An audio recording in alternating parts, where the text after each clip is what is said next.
convene the December 14th meeting of Barnstable County Commissioners. Please join me in the Pledge of Allegiance. I pledge allegiance to the flag of the United States of America and to the republic for which it stands, one nation, under God, indivisible, with liberty and justice for all. Please join me in a moment of silence. It's getting closer to Christmas. The 31st of this year, we will have our troops home from Iraq, something that we're all looking forward to. Let's pray for their safe return.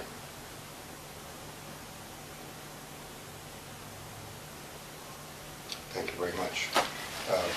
Now we have people saying that we shouldn't get out of Iraq, we should stay there. Oh, well, that's because they're making money. I think these people are crazy. Everything is a business. Opinion. I mean, I was in the business of the profession of arms, and when you are facing a situation where you do not have the support of the populace, it's time to leave. Mm-hmm. Okay. Does anybody have any questions about the summary of items? No. No. Okay. Take a motion to approve. I forward that motion. Second. Any further discussion? Hearing none, all those in favor? Aye. Aye. Okay. That's about all we have because we don't have any public comment. We just have to sign papers. So I suggest that we go into recess. Until our next segment. Okay. I will make a motion that we go into recess until 2:30 when Mr. Paul Niedzwieki will be here. Okay. Thank you. Back to you after. Yeah. Okay, we're reconvening the December 14th meeting of Barnstable County Commissioners. The next thing on the agenda is the evaluation of Paul Niedzwieki. Welcome, Paul. Thank you. How are you? I'm well. Excellent. You're right to How are place you? with a bright shiny I am fine. I'm a little tired, but I'll snap to. I'll try not to snort. Well, He can and should expect our undivided attention. Yes, that's true. So Okay, I will wake up and Stop Am I me. supposed be to talk alert. here? No. Well, no, what You know, we're you supposed to, before we go through the halo effect of how wonderful you are and all of that, the most important thing is that during an evaluation, we go through some type of a numerical response. But I think that what I'd like to suggest that each one of us might have some constructive thoughts to offer as to what we'd like to see. We've already accepted your goals, I think, pretty much. But at this point, I think that it might be useful for us to speak to some areas where we might like you to spend a little bit more time and attention. So, but that is if you're agreed, I would like to, perhaps you could start, Sheila, if you had anything to offer.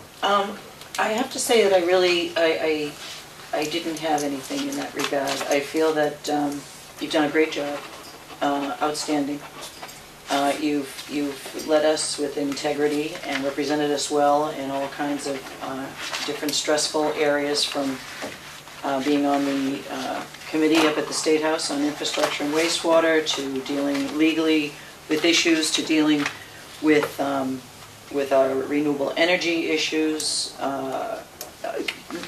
the economic development, the SEDS document, and that process is you've brought together a whole community in the last couple of years to work on a common goal, and I just think you've done a great job. I just want to say keep doing it, and I think that you're aware of where you may be doing too much focus on one thing, and I think if we see that as a board, we would say so, that we want you to shift attention. But you're open to your own review internally from your staff. You're not afraid of it, and you can address those things. So I think you've done a good job.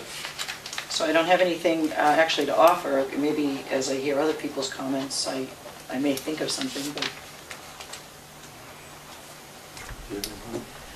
Yes. Well, I have some very positive comments to make, and then maybe an area... I guess that would lead the negative ones to me. Well, it's not really negative. I don't think these are negative. But I think some of the things that I think work so well, or you work so well with, is the capacity that you have in visioning and in planning and in execution. I mean, I've told you this before, so I say this every year because it's true. I've often seen people who can have a vision about something, but they simply can't execute that vision. and you do that enormously well. And I think what it does is having that capacity, ability to do that, it makes others want to participate because they know they're not wasting their time. If they're going to work with you on a project that you've been heading up, they know that their time is going to be well used and there will be some outcomes and some results that they can own as a result of that. And I think that's important. I think when people want to volunteer their time, they want to know that in the end that they own a piece of that and they've contributed to it. And I think taking the commission where you have in the last few years that you've been the executive director, I think you have taken it to a new level where I think where people can actually see that there's been a significant change in the approach of the commission and in the resources that the commission can offer others. And on the what should we be concerned about or what, and I think you and I alluded to this the other day, was the idea that if there is some more development occurring now that we've seen than we haven't seen in the last few years. And to be cautionary or be mindful of the fact that getting in more in the regulatory phase, you don't want that to overshadow the planning and the technical phase that's become so successful. So, and you know that, so I'm just reiterating that. My comments have more to do with the battle of hearts and minds. I certainly agree that in the internal operation of those things you have direct control over, you do very well. I do know that you're in charge, and that to me is very important because when you're placed in operation charge of something, you have to believe that you're running it, and the people that work for you have to believe that you're in charge of it. And the direct impression I have from all of the people from anecdotal observation is you are running that outfit, and that's a good thing. But there is an issue with regard to how do we, in the battle for hearts and minds, how do we get past the people that understand what you're doing, that are, and these tend to be let's say the managers, the people at policy level who get what you're doing. How do we organize to get the people to pay the bills?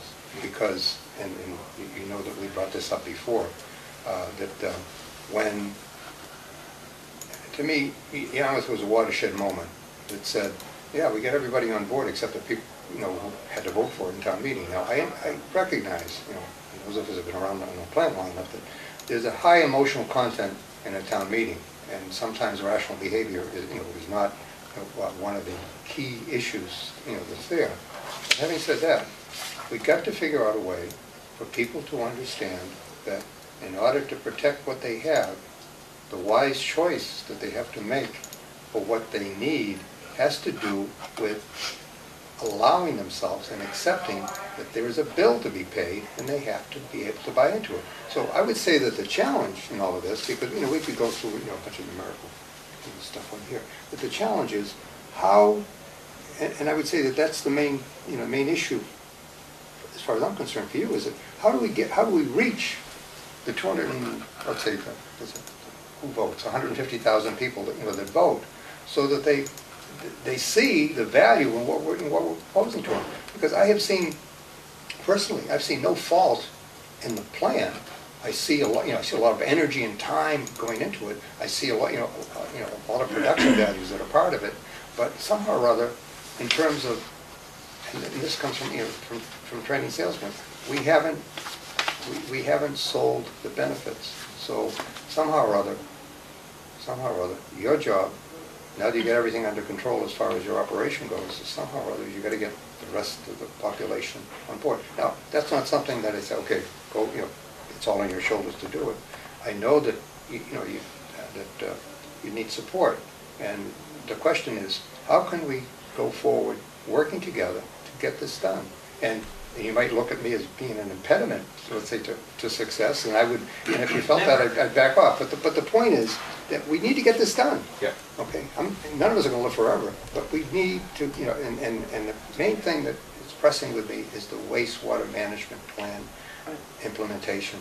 Okay. We've got to get people to, let's say, to get on board. So that's the challenge. So what I'd like you to, and perhaps you have some thoughts on it now. I know that we've spoken about this, offline, and perhaps you might want to speak to that now, but the main thing I said going forward, as far as the rest of it goes, I couldn't want a better department manager or a better manager, working for me, and based upon my, the experience that I've had, you're probably either at the top of the list or very close to it as far as the management piece, but there is that other piece, so that's why I am. Thank you, and to respond to both, I mean, to Pat's comment, the regulatory program is starting to pick up. And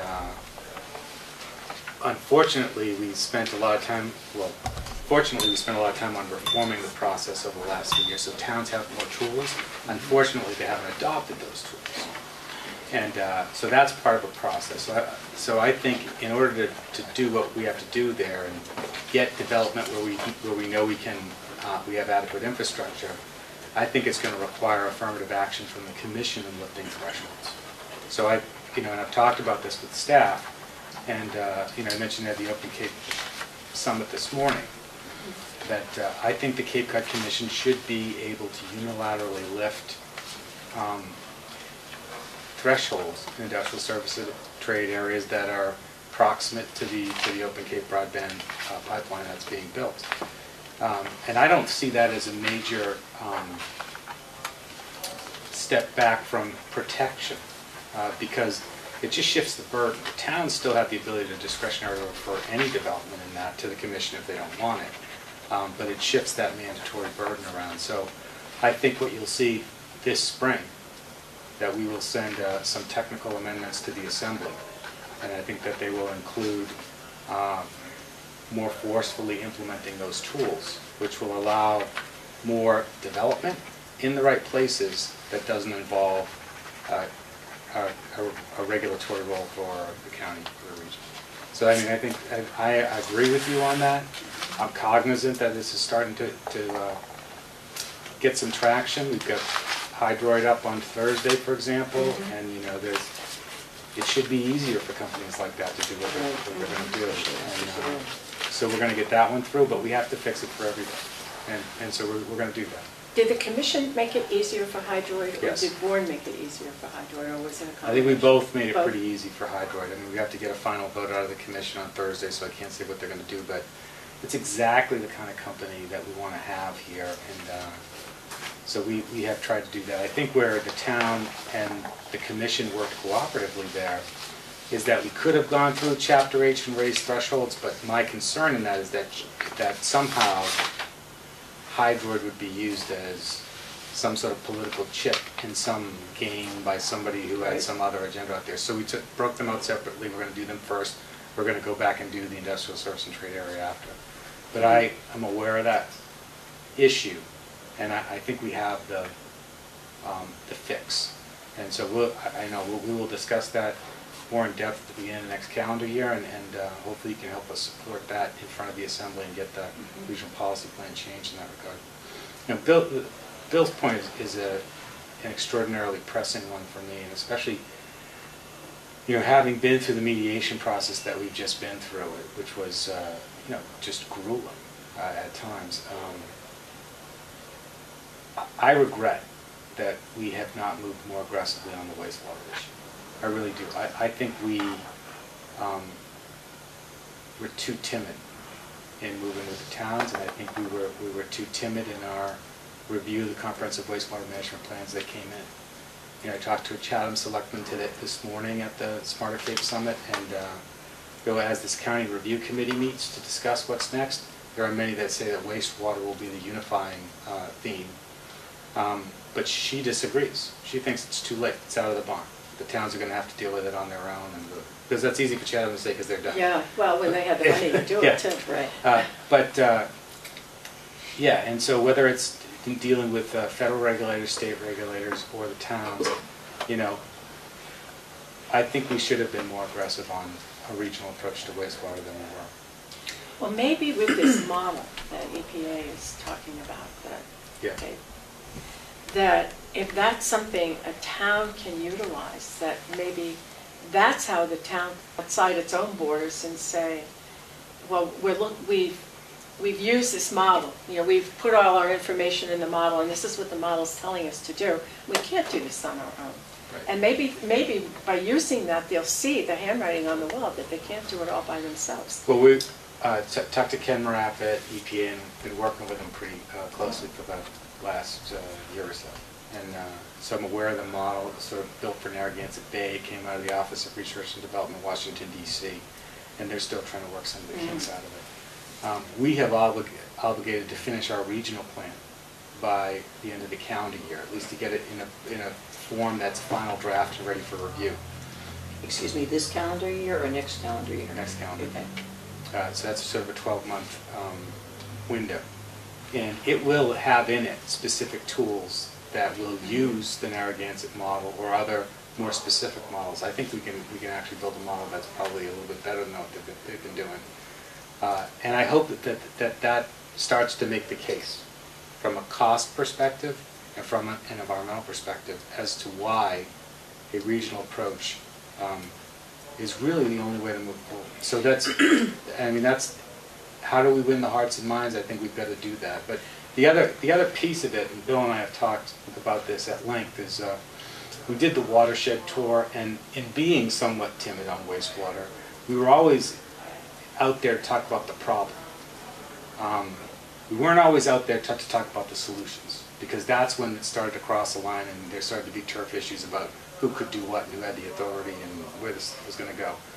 But we also saw the repeated pattern in towns where people would, everybody knows we have a problem.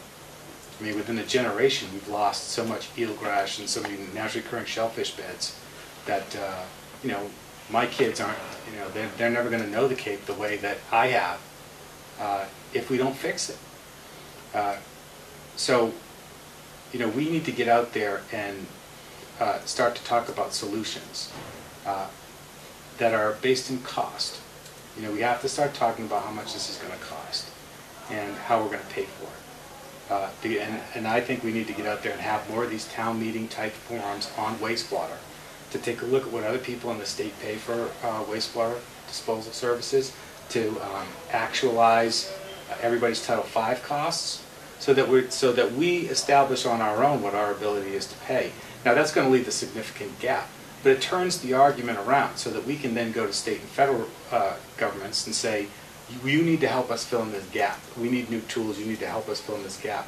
Rather than the way that it normally happens, which is we have a problem, it's going to cost $3 billion, you divide it by 130,000 households, and that's how much it's going to cost. Right. That's never going to be successful. That's a very old approach. Mm-hmm. So I think we have to start with what we can afford. And you know, my mind sort of goes back to the 1993 Education Reform Act, for example, which set up a state formula for distribution of education funds. And the EQV took into account coastal properties, and the Cape got massacred on that as it related to state aid. We're still dealing with it. Right.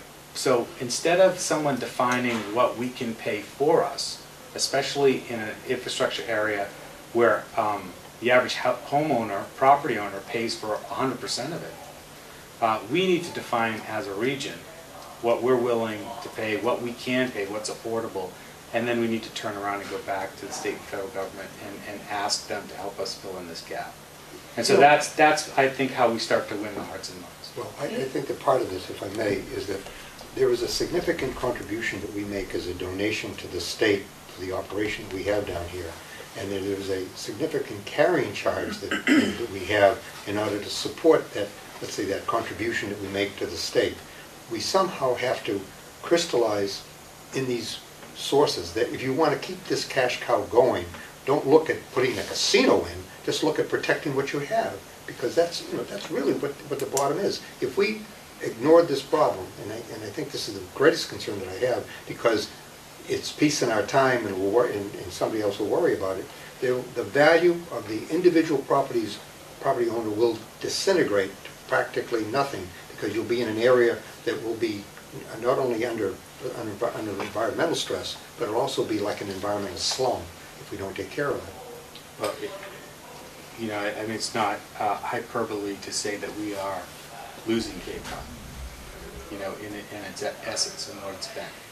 And it will take a lot of effort and a great struggle to revive it. But there is a path forward. There is a way to make it sustainable long-term.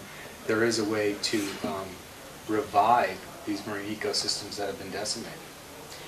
The other thing that Ken Marath was talking about at that wastewater thing, he started out, well, you weren't there in the morning, that's right. He started out talking about the goals, you know, the objectives, the different tasks you have to go through, you know, test this, test that, go through all of this. And then you come to your decision as to how you're going to deal with your wastewater problem, whether it's a town in a specific watershed or whatever. Then you get to the permitting and enforcement part, and everything stops dead because you've come through this very, you know, good process, inclusive process of getting all these things done. I'm watching the water quality management group in Falmouth. They're working through all of this, and they're going to get to the point where they get to the permitting and the enforcement, and it falls apart because DEP in the state hasn't really kept up with all of the changes. For instance, permeable reactive barriers or the compost toilets or whatever it is, any of the alternative. So you kind of stop dead, and then it's how do you get to that stage? And then do you now have to compromise where you've already been? You have to make changes to that plan because now you're at the permitting phase and it's not going to allow you to get there. I mean, he kind of talked a little bit about that. And that's what EPA is trying to work on, is how to make it work all the way through without people getting to the end and finding out that they have too many barriers to even complete their project. Good. We've talked at length with EPA and DEP on that, and directly with the DEP commissioner. And I think we can make great progress there. But they too want to see a regional approach. And so to the extent that they are going to show regulatory flexibility to try new methods for nitrogen removal, which they're willing to do, they want to see it as part of a regional approach. I mean, where we have some of these centralized capital facilities, we're going to have to expand them. It just makes sense from a cost perspective to do that. But I think they're willing to take the leap down here as long as they believe that there is regional capacity and regional expertise to oversee a comprehensive plan that's based on watershed management. You know, and a lot of what I've read from the president of the CAC in Falmouth is conspiracy theories and rumors, and then, you know, kicking DEP and Rob O'Leary for it. Just it's a lot of blame and absolutely no solutions. There's not one. I would agree. Not one worthwhile word it's there. It's not helpful to And you know what it does? It taints it to me. The thing that's wrong with that is those types of attacks that are just thrown out there without any solution, without any give and take, is that it taints the effort that's going forward. As though, and especially when they name people by name in these articles, you are tainting the efforts of very good people who are working very hard to come up with a solution. And if all you can do is throw stones at them and not work in that same direction, then to me it just hurts. It hurts the process, and it hurts it in the minds of other people who read it. Yeah, I mean, and it's having experienced the public sector for a long time now. I mean, you get people that personalize stuff and question people's intentions, and that suggests to me that they're always on a slippery slope, Right. that they don't have the facts on their side. Yeah, but So, unfortunately, it's the taint that sticks with people's minds. well, More you know, than I think we just need to move forward. I know we do, but that's It's fixing goals. You know, eyes in our stars, but not ourselves that we're wondering. But getting back to the point, we need to develop a positive strategy, let's say, to move this whole process forward. Yeah. And I think that's that's the challenge. We've got to win hearts and minds. We've got to establish something that would overcome the inertia. We have to develop a momentum. It's as simple as that. Well, there are, and I think in January we're going to be talking more specifics about a plan. But there are, if we no longer want to be timid, there are actions we could take. We could declare a Cape-wide DCPC for the purposes of water. Maggie Geis would probably kiss you for that. No, and I don't think that's I don't think that's out of the realm. Well, I say it for this reason, is it does start to galvanize everybody and get attention to it.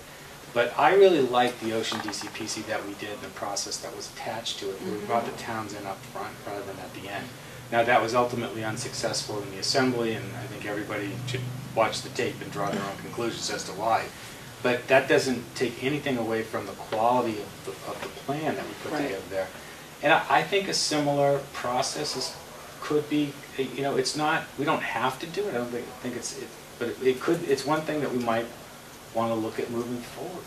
Well, I think that to piggyback on that thought, and to also take into account where the Assembly, as let's say, has put themselves, is that perhaps as you develop this plan and come up with what I would call a version of it, that what your intentions are, that you then make sure that the Assembly is aware of what your intentions are, so we don't get 6 months down the road and then get the get the kickback. It's like going to town meeting. You know, we have everybody on board, and then we go to town meeting, and somebody says, "Well, we thought of something you didn't, that you didn't think of." No, and I know that we have this discussion, but in the past with the Assembly, we have worked with Assembly members, and we've gone breezing through subcommittees with great plans, only to wind up in front of the full Assembly in a weighted vote, and have one or two of the big dogs stand up against it, and have people that voted in favor of it on the subcommittee all of a sudden, throwing stones at you up there. And so it's, part of it is a structural and process thing. It is, with the weighted vote, a very extraordinarily unpredictable body. Right. But it is the life we have. It is. Yes, but when you have the support, when you have things that are shot down by the Assembly that have the support of a majority of these towns, it raises into question the integrity of the process. Right. And also, just in that particular instance, the reason, you could see, as Paul said, watch it yourself, but people were arguing in favor of voting for it. When the vote came, they went against it, and then in questioned after, it had nothing to do with the merits. They were just kind of signing on what they're. So that's the politics that also go into it, which also at the last minute you can do all this work and it kills things. But my point is that process wasn't wasted, even though the ordinances failed up at the Assembly. I absolutely agree. And they should watch the tape, because the factual opposition stated was incorrect. It was just and it was demonstrated to them that they were wrong about what they were saying. They voted anyway. So you can never predict how a body like that, but the process was a good one, and I really enjoyed the process of putting together a technical committee and a stakeholder committee, and then a policy committee made up of elected officials from every one of these 15 towns. They worked really hard on that Ocean DCPC plan, and it's a good plan, and it's effective. And the wastewater scenario is going to be similar to the wind scenario, I believe, in that there is statutory authority that's going to come to the commission, the regional planning agency, that is part of the Cape Cod Commission Act, that is inherent in the $150,000 that the state legislature gave us last year, to produce a plan. And the plan doesn't have to go through the Assembly, an ordinance does. So using the DCPC process is a way not only to involve the towns, but to give the Assembly a role. And if they choose not to do that, that's fine. It doesn't mean that any of that work is going to be wasted. We're going to come up with a plan, and that plan is going to be operational. The towns that have comprehensive wastewater management plans are going to be held to a consistency review of the regional plan. Well, it occurs to me that one of the responsibilities that members of the Assembly have, and I have been a member of the Assembly, is that they're supposed to be responsive to the needs of their community. And one of the ways that you emphasize the needs of the community is perhaps, as we go into this next stage, is that we also engage the community to get endorsement from key members of the community, so that we're on record. Because I knew that when we did the Harwich DCPC, that one of the things that was so crucial to getting that all together was to get members of the community that were directly involved to speak up about what, where they were on it and support it, so that by the time it came to the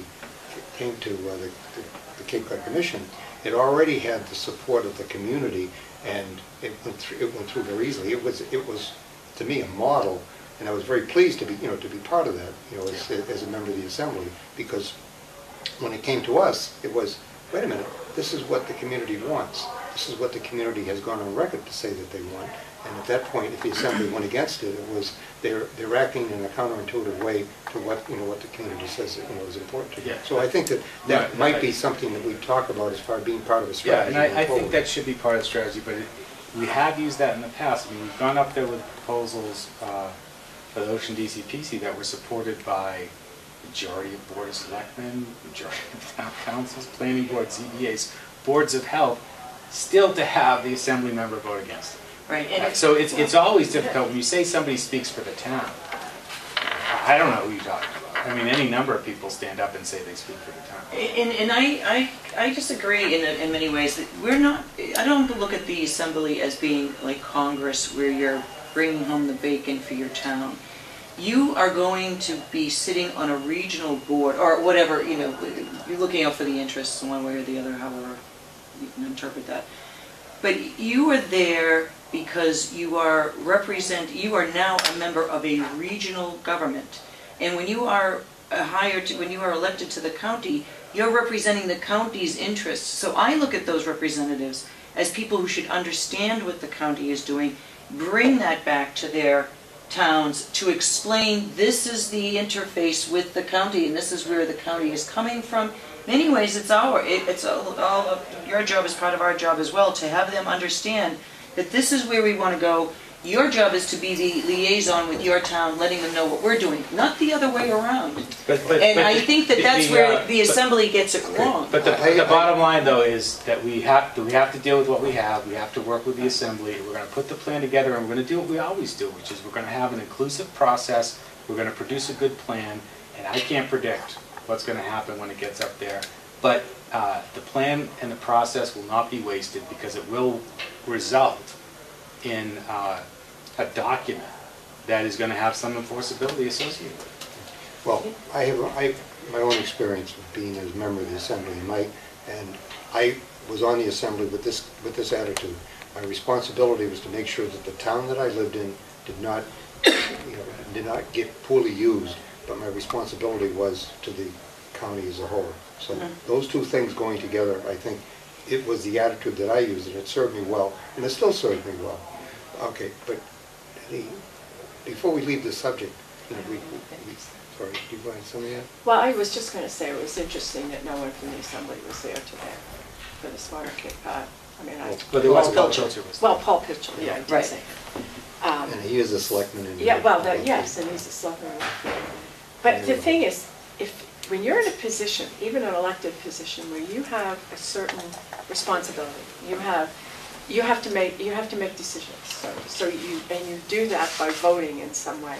But you also have some responsibility to know some of the background and know what you're voting on, number Right. one. Because I think sometimes, how can you vote on something if you really haven't been at least part of the process somewhere through it, so you have some understanding of what it is. And in fact, it's kind of a little bit off the subject, but I was thinking about the budget.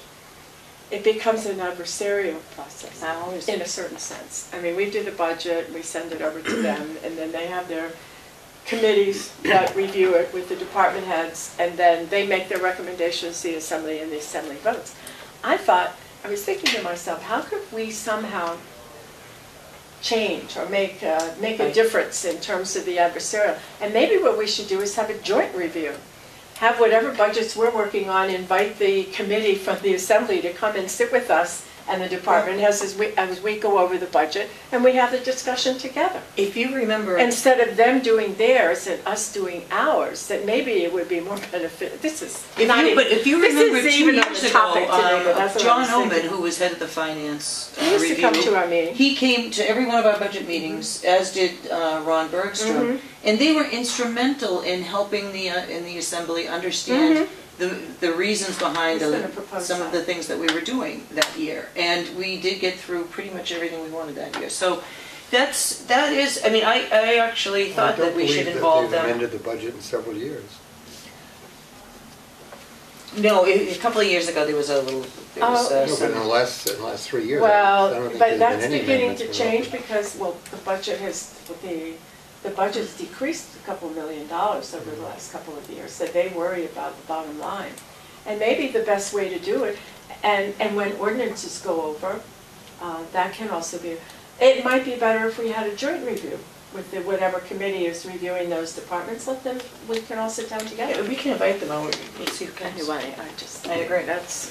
Well, I think- But it goes Anyway, that has along nothing with to do with you, that's understanding us. what you're No, voting but on. I understand. I mean, I've served the federal government, the state government, in the legislative and executive capacity. I've served the county twice in 2 different capacities, and I've served at the municipal level. And I've had 20 years of experience with legislative bodies, and I taught government for 10 years at Suffolk University. I've never structurally seen anything like what we have to deal with here. Yeah, well, that's true.